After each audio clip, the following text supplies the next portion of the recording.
Hello student, आज आप लोगों को वेक्टर चैप्टर को मिस कर दिया गया लास्ट वीडियो में। आपने न्यूमेरिकल देखा, क्रॉस मल्टीप्लिकेशन देखा, डॉट मल्टीप्लिकेशन देखा। इस तरीके से आपने वेक्टर के वो सभी चीज़ें पढ़ ली जो आपकी सिलेबस में है। न्यूमेरिकल के भी वीडियो भेजे गए आपको। आज आपका जो नेक्स्ट चैप्टर है क्लास 12th के लिए वो है force, Newton's law of motion.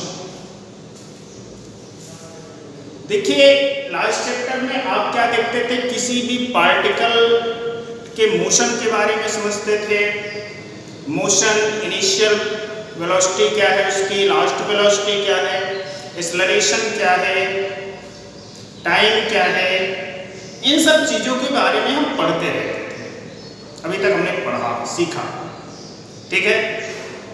अब यहाँ पे इस चैप्टर में आपको क्या देखना है, सपोज कर लीजिए जैसे ये आपकी कोई पार्टिकल है, पार्टिकल मूव करता है, फिर वो शांत हो जाता है, स्थिर अवस्था में आ जाता है। इन सब स्थितियों के बारे में हमने काफी कुछ सीखा, ठीक है। सीखने के बाद क्या, अब हमको इस चैप्टर में क्या देखना है कि कोई भी पार्टिकल है मोशन में है तो क्यों मोशन में है,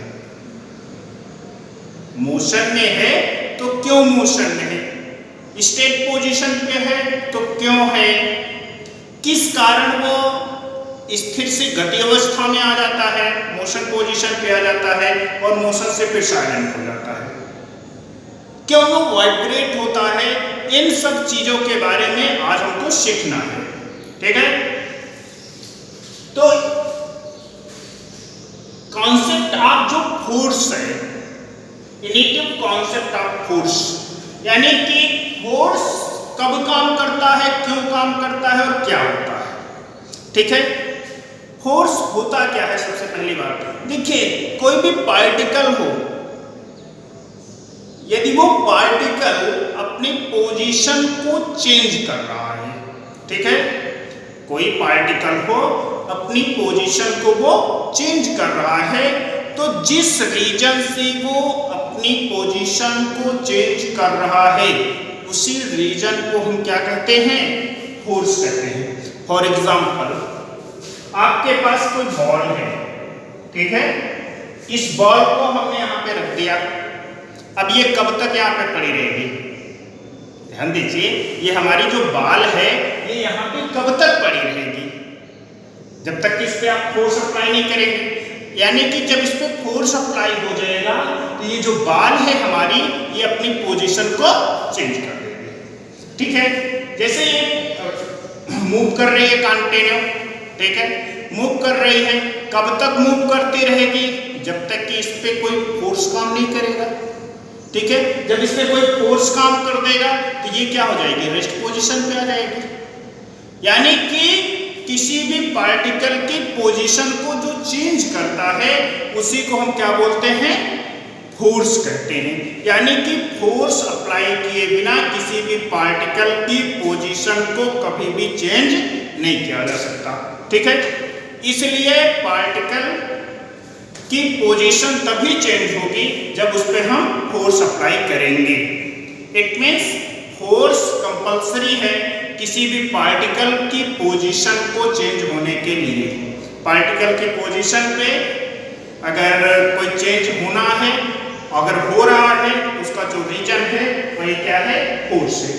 फोर्स को बेसिकली 2 टाइप में डिवाइड किया गया है, ठीक है।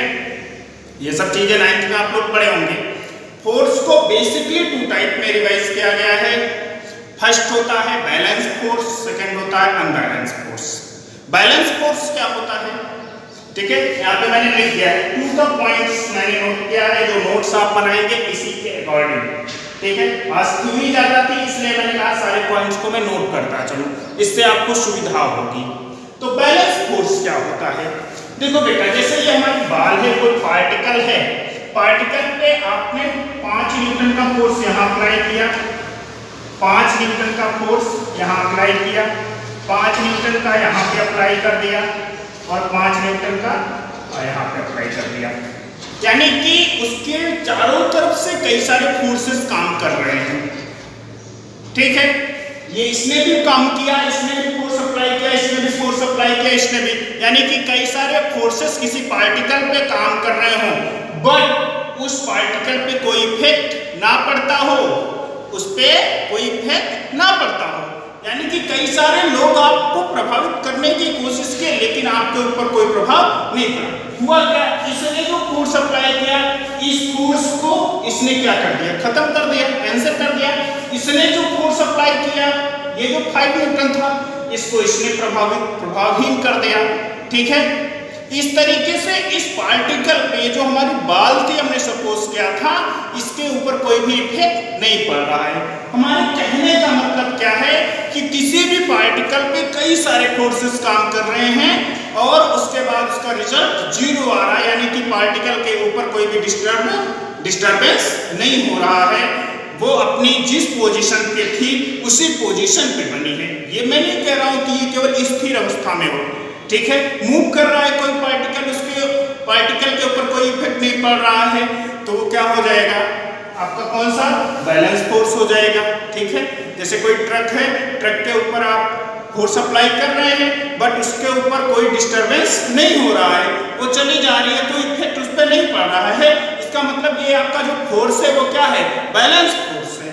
इसके अपोजिट जो सेकेंड फोर्स होता है बेटा, अनबैलेंस फोर्स, इसका मतलब क्या होता है, किसी पार्टिकल पे फोर्स अप्लाई करने के बाद उसकी पोजीशन पे यदि डिस्टरबेंस हो जाए, चेंज हो जाए उसकी पोजीशन, तो इसको अनबैलेंस फोर्स करते हैं। ठीक है, जैसे गेंद है, गेंद चली जा रही है, ठीक है, किसी बैट्समैन ने ड्रॉप किया, गेंद चली जा रही है, गेंद धीरे धीरे रुक जाती है। इसका मतलब ये नहीं है कि इस पे कोई फोर्स काम नहीं किया, पार्टिकल के गेंद के ऊपर फोर्स काम किया है। कौन सा, वहां पे फ्रिक्शन काम कर रहा है। इसी का एग्जांपल आप देख सकते हैं, फ्रिक्शन, इसका मतलब क्या हुआ कि फ्रिक्शन काम कर रहा है बट हमको दिखाई नहीं पड़ रहा है। ठीक है, इसी तरीके से बैलेंस फोर्स का मतलब क्या है कि पार्टिकल पे कोई डिस्टरबेंस ना हो। अनबैलेंस फोर्स का मतलब क्या होता है कि पार्टिकल पे डिस्टरबेंस हो। ठीक है, क्लियर है। आगे आप लोग देखेंगे न्यूटन्स लॉ ऑफ मोशन। ठीक है, न्यूटन्स लॉ ऑफ मोशन। देखिए 1665 में न्यूटन ने अपने मोशन के रिलेशन में अपनी एक बुक लिखी थी और उसमें इन्होंने बताया था लॉ ऑफ मोशन के बारे में। उसी के बेस पे ये 3 लॉ ऑफ मोशन हैं। ठीक है, इसी लॉ ऑफ मोशन पे आगे कई सारी थ्योरी बनी और बनाई गई। इसी लॉ ऑफ मोशन को आपको देखना है। तो न्यूटन ने लॉ ऑफ मोशन के 3 लॉ लिए, 3 नियम बताए न्यूटन ने।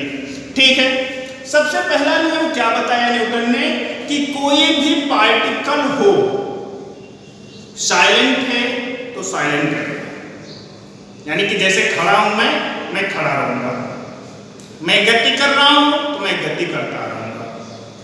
ठीक है, न्यूटन ने क्या बताया फर्स्ट लॉ ऑफ मोशन में कि कोई भी पार्टिकल हो स्थिर है, यानी कि स्टेट पोजीशन पे है, स्टेट पोजीशन पे रहेगा, मोशन में है, मोशन में रहेगा।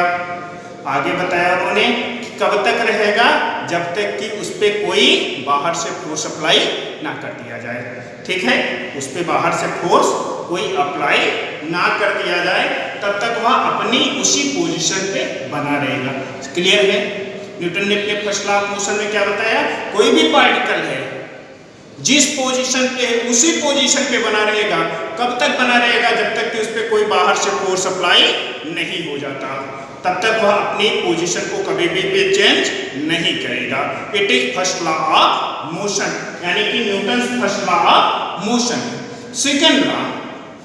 सेकेंड लॉ में मोशन में पार्टिकल के मास और एक्सेलरेशन के बीच में रिलेशन निकाला था। ठीक है, न्यूटन ने बताया कि कोई भी फोर्स आप अप्लाई कर रहे हैं डिपेंड करता है पार्टिकल का मास कितना है। ठीक है, बड़ी सीधी सी बात है, आप इस चाक को उठा के फेंकेंगे ज्यादा दूर तक जाएगी, आप एक बड़े पत्थर को उठा के फेंकेंगे कम दूर तक जाएगा। इसका सीधा सा मतलब है कि फोर्स तो आप वही अप्लाई कर रहे हैं, लेकिन रिजल्ट हमको क्या मिल रहे हैं, अलग अलग मिल रहे हैं। इसके रिलेशन में न्यूटन ने अपना एक लॉ बताया कि जो फोर्स अप्लाई हो रहा है पार्टिकल के ऊपर, वो फोर्स डिपेंड करता है पार्टिकल के किस पे, एक्सेलरेशन, मास और एक्सेलरेशन के मल्टीपल के प्रोपोर्शनल होता है, यानी कि यह proportional to m into a, where m is the mass of particle and a is the acceleration of the particle. Now here from the second law of motion or Newton's second law of motion, यह proportional to m into a, where m is force, m is mass, a is acceleration. इसका मतलब क्या हुआ कि force proportional होता है mass into acceleration की। ठीक है, न्यूटन ने अपना थर्ड लॉ ऑफ मोशन दिया, उसमें उन्होंने क्या बताया, न्यूटन ने बताया कि जैसे हम कोई किसी पार्टिकल पे फोर्स अप्लाई करते हैं, ठीक है, किसी पार्टिकल पे हम फोर्स अप्लाई कर रहे हैं, वो पार्टिकल भी हमारे ऊपर फोर्स अप्लाई कर रहा है, हमको फील हो या ना हो। ठीक है, आप किसी को मारते हैं, किसी को आपने एक थप्पड़ मारा, तो इसका मतलब ये थोड़ी है कि उसने आपको नहीं मारा, उसने भी आपको मारा, आपके हाथ में भी चोट लगा, वहाँ उसके गाल में आपने मारा इसलिए उसको ज़्यादा फील हुआ, आपके हाथ में उसने मारा इसलिए उसको कम फील हुआ। यानी कि एक्शन करोगे तो रिएक्शन मिलेगा। ठीक है, इसी को बोलते हैं हिंदी में क्रिया और प्रतिक्रिया का नियम, यानी कि क्रिया करेंगे, एक्शन करेंगे तो रिएक्शन मिलेगा। ये जो न्यूटन के लॉ ऑफ मोशन से, ये हमारे लाइफ से जुड़े हैं। जैसे फर्स्ट लॉ ऑफ मोशन में बताया क्या न्यूटन ने कि कोई भी पार्टिकल है जब तक कोई बाहर से फोर्स अप्लाई नहीं करेंगे अपनी पोजीशन पे बना रहेगा। बड़ी सीधी सी बात है, कोई भी व्यक्ति है जब तक कि उसको कोई नहीं समझाएगा, कोई ज्ञान नहीं देगा, तब तक वह जिस मूर्ख है तो मूर्ख बना रहेगा, विद्वान है तो विद्वान बना रहेगा। कोई भी विद्वान हो उसको डिस्टर्ब करने के लिए दूसरा व्यक्ति उसके ऊपर क्या कहते हैं मानसिक रूपी बल को अप्लाई करेगा तो वो उस पर डिस्टर्ब हो जाएगा। ठीक है, जैसे यहाँ पे एक्शन एंड रिएक्शन लॉ है, ठीक है, यानी कि रिएक्शन करेगा। उसी सीधी सी बात है, आप अपने भाई को, अपने पड़ोसी को, अपने मित्र को एक थप्पड़ मारेंगे तो वो भी व्यक्ति तो क्या आपको मारेगा। ठीक है, ये नेचुरल लॉ है। ठीक है, इसीलिए इसको नेचुरल लॉ भी बोलते हैं। न्यूटन्स लॉ ऑफ मोशन को नेचुरल व्यू है, ये एक नेचुरल है, ये दिखता नहीं, ये नियम है, पहले से था, बस न्यूटन ने इसको एक्सप्लेन कर दिया, बता दिया। ठीक है, next external of Newton's first law, इसी को बोलते हैं इनर्टिया। देखिए बड़ी सीधी सी बात है, जैसे कोई गेंद चली जा रही है, ठीक है, गेंद जा रही है, गेंद धीरे धीरे जाते जाते क्या होती है, रुक जाती है। ठीक है, उसका रीजन क्या हो सकता है, रीजन ये हो सकता है कि उस पर फ्रिक्शन काम कर रहा है, जिस सरफेस पे मूव कर रही है बाल आपकी, उस सरफेस और बाल के बीच में क्या है, फ्रिक्शन है। फ्रिक्शन के कारण से बाल हमारी क्या होती है, साइलेंट हो जाती है, रुक जाती है। ठीक है, तो वो जो रीजन होता है उसी को क्या बोलते हैं, इनर्शिया बोलते हैं। इसका सीधा सा मतलब है, जैसे आप किसी प्लेन प्लेस पे, प्लेन सरफेस पे बॉल को मूव करवाइए। देखिए दो बाल लीजिए, एक को प्लेन सरफेस पे मूव करवाइए, सेकंड को आप यहाँ पे, जैसे ये प्लेन सरफेस है, एग्जांपल ग्लास है, ठीक है, इस पे एक बार मूव करवाइए। दूसरा सरफेस है वो थोड़ा सा क्या है, यहाँ पे मान लो कि ये घास उगी हुई है, दोनों पे मूव करवाएंगे बाल को, तो ये बाल यहाँ तेजी से आगे बढ़ेगी, नहीं रुकेगी, ये स्लो होके जाएगी। ठीक है, अलग अलग रीजन है, अलग अलग रीजन से पार्टिकल जो है मूव करता रहता है, उसी को इनर्शिया बोलते हैं। इनर्शिया को टू टाइप में डिवाइड किया गया है। पहला होता है इनर्शिया ऑफ रेस्ट, यानी कि पार्टिकल क्यों रेस्ट पोजीशन पे आ गया। सेकंड होता है इनर्शिया ऑफ मोशन, यानी कि पार्टिकल क्यों मोशन पे आ गया। ठीक है, inertia of rest and inertia of motion. ठीक है, अब इसके कुछ एग्जांपल्स मिलते हैं। ठीक है, इनर्शिया के कुछ एग्जांपल्स मिलते हैं। जैसे एग्जांपल से आपका यहाँ पे देखेंगे जैसे आपके घर पे कपड़े होंगे गंदे हो गए हैं तो उसको क्या करते हैं आप पटक देते हैं, झाड़ते हैं तो उसमें से धूल के कण गिर जाते हैं। बल्कि आपका जो कपड़ा है, कम्बल सपोज कर लो, कोई कम्बल है उसको हमने फेंका तो क्या हुआ, कम्बल तो हमारे हाथ में है लेकिन उसमें से जो कचरे हैं, धूल के कण हैं, वो सब क्या होते हैं, नीचे गिर जा रहे हैं। इसका मतलब क्या है कि जो कम्बल था वो क्या था, मोशन में था।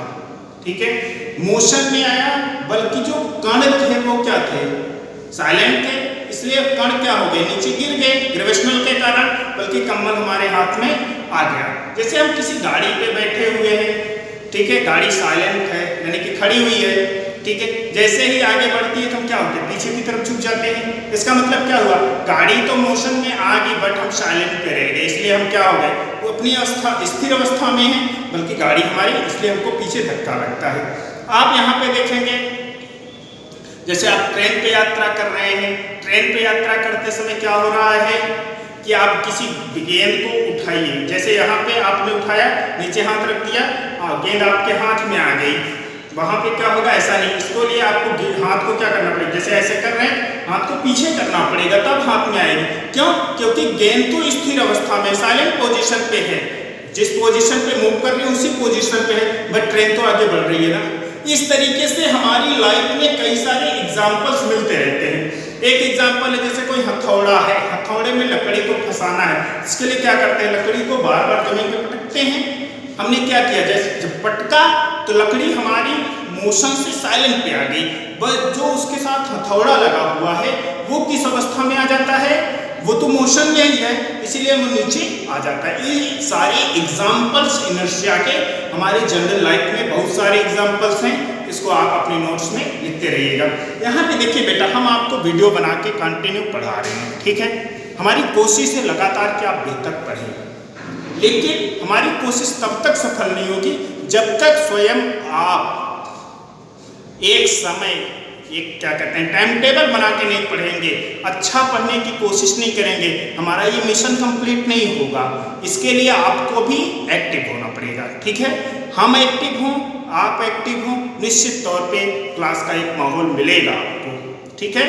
हम कंटिन्यू आपके पास लिंक भेज रहे हैं, इसके बाद भी आप चैनल को सब्सक्राइब करिए जिससे कि कोई भी वीडियो आपसे बचे ना, ठीक है। इसलिए हमारा आपसे आग्रह है कि आप कंटिन्यू चैनल को सब्सक्राइब कर लीजिए जिससे कि लास्ट वीडियो भी आपको कंटिन्यू मिलता रहे, ठीक है। साथ साथ अपनी पढ़ाई को बेहतर बनाइए, क्योंकि बेटा ये कब तक चलेगा, कैसे चलेगा, इसके बारे में भी कोई जानकारी नहीं है। परिस्थितियाँ तय करेंगी कि इस समस्या से हम कैसे जूझेंगे। मैंने आपको बार बार कहा है कि समस्या को अवसर में बदलना चाहिए, और समस्या को अवसर में बदलने के लिए हमको परिश्रम करना पड़ता है, हार्ड वर्क। जैसे क्लास में आप हार्ड वर्क करते हैं ना, आप कंटिन्यू पढ़ते रहते हैं, उसी तरीके से ऑनलाइन भी आप बेहतर पढ़ते रहिए। हम कोशिश करेंगे कि आपको बेहतर से बेहतर पढ़ाई मिल सके, इसके लिए हम निरंतर प्रयास करते रहेंगे, लेकिन आपको भी नहीं झुकना है, नहीं रुकना है, कंटिन्यू अपनी प्रोग्रेस समय के साथ अपनी पढ़ाई को आगे बढ़ाते रहना है, विकल्पों को बढ़ाना है, ठीक है, अपनी पढ़ाई को रोकना नहीं है, ठीक है। कंटिन्यू लगे रहिए निश्चित तौर पे, क्योंकि समय बीत रहा है, परीक्षाएं भी अपने समय पे होंगी। ऐसा नहीं कि कल आज लॉकडाउन लग गया है या क्लास नहीं ले पा रहे, तो इसका मतलब ये थोड़ी है कि हमारी लाइफ से एक दिन भगवान ने कम कर दिया, आगे बढ़ा के दे देंगे, ऐसा कुछ नहीं है। हमको जो परिस्थितियां आई हैं उनसे डट के मुकाबला करना है, और हमारा जो लक्ष्य है, जो कार्य है, उसको जरूर पूरा करना है, ठीक है। आज के लिए बस इतना ही, बस हमारी एक आग्रह है, आप लोग अच्छा पढ़ते रहिए। धन्यवाद।